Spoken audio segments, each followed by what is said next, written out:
Nous poursuivons notre série dédiée au Sichuan.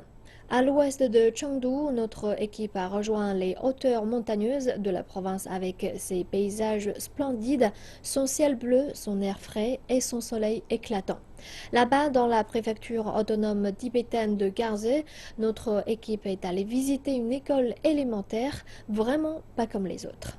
Reportage signé David Rosset.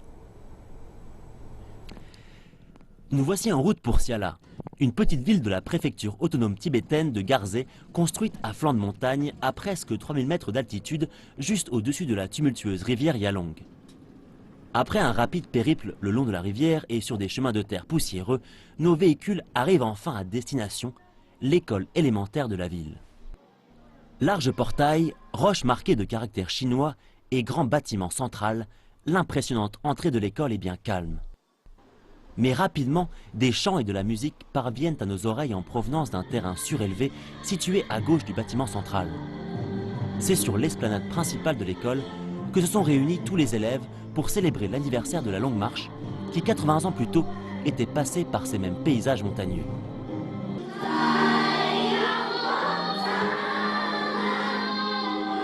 L'école élémentaire de Siala a ouvert ses portes il y a un peu plus d'un an. Avec une superficie de 81 000 m² et un coût de 130 millions de yuan, l'école accueille aujourd'hui 1165 élèves âgés de 6 à 12 ans, ainsi que 122 plus petits en maternelle, et dont la plupart sont d'origine tibétaine. Et c'est cette originalité qu'une sculpture située au cœur de l'école représente avec poésie. La sculpture qui se trouve juste derrière moi représente l'union des cultures. Le foulard blanc, aussi appelé hada, représentant la culture tibétaine, et le nœud rouge chinois, symbole de la culture Han. Ici, dans l'école élémentaire de Siala, 1300 élèves vivent au quotidien cette double culture en étudiant aussi bien en mandarin qu'en tibétain. Les références aux deux cultures qui cohabitent dans cette école se retrouvent jusque dans les vêtements que portent les enfants. Les uns en habits traditionnels tibétains et les autres dans ces survêtements aux couleurs de l'école qui rappellent ceux des élèves des autres villes de Chine. Ici, on parle aussi bien mandarin que tibétain et au quotidien, les deux langues se complètent. Pour les élèves, le mandarin est plus difficile que le tibétain, donc j'enseigne le mandarin avec l'aide de tibétains. Par exemple, si les élèves ne comprennent pas bien un mot en mandarin, je vais l'expliquer en tibétain. Bien que la plupart des cours se tiennent en mandarin, comme les mathématiques par exemple, les cours de langue et de littérature tibétaine qui se tiennent chaque semaine ont pour but de préserver et de nourrir l'héritage culturel des élèves.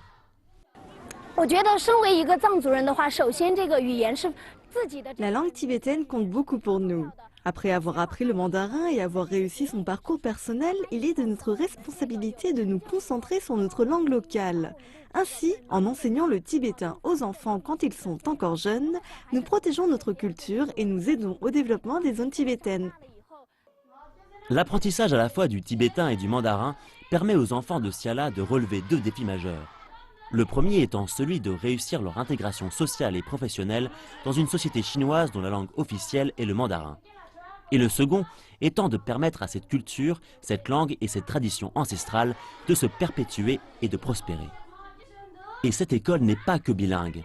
Elle devient progressivement trilingue avec l'enseignement de l'anglais qui est devenu incontournable dans un pays aussi international que la Chine. Et tout cela dans un cadre naturel exceptionnel et avec du matériel moderne. Car ici, l'écran digital a remplacé le tableau noir de notre enfance. Mais les bonnes vieilles méthodes d'enseignement restent les mêmes. Répétition et encore répétition.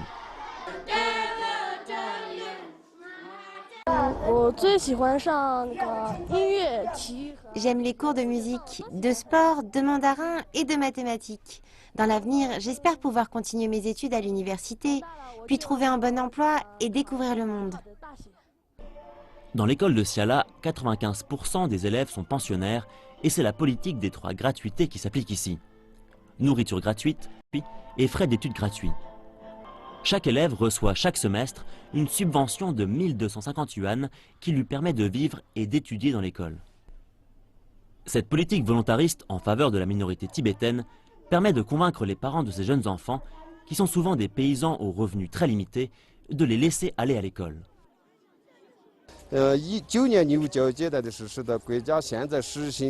Avant, l'enseignement obligatoire était de 9 ans. Maintenant, c'est 15 ans d'enseignement gratuit dans la région tibétaine du Sichuan. Notre pays attache beaucoup d'importance à l'éducation dans l'ouest de la Chine. Et le taux de scolarisation progresse car les parents approuvent notre enseignement. En fait, l'éducation, c'est ce qu'il y a de plus utile pour le peuple. Car pour éliminer la pauvreté, il faut d'abord lutter contre l'ignorance. Et pour faire reculer l'ignorance, il faut investir dans l'éducation.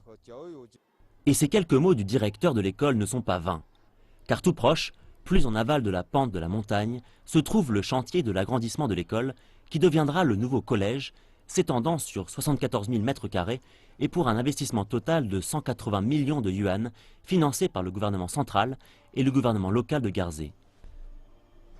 Son ouverture est prévue dans un an, en septembre 2017, et il accueillera 2000 collégiens de la région qui viendront rejoindre leurs petits frères et sœurs de l'école élémentaire pour s'instruire et s'épanouir entre tradition et modernité, en tibétain comme en mandarin.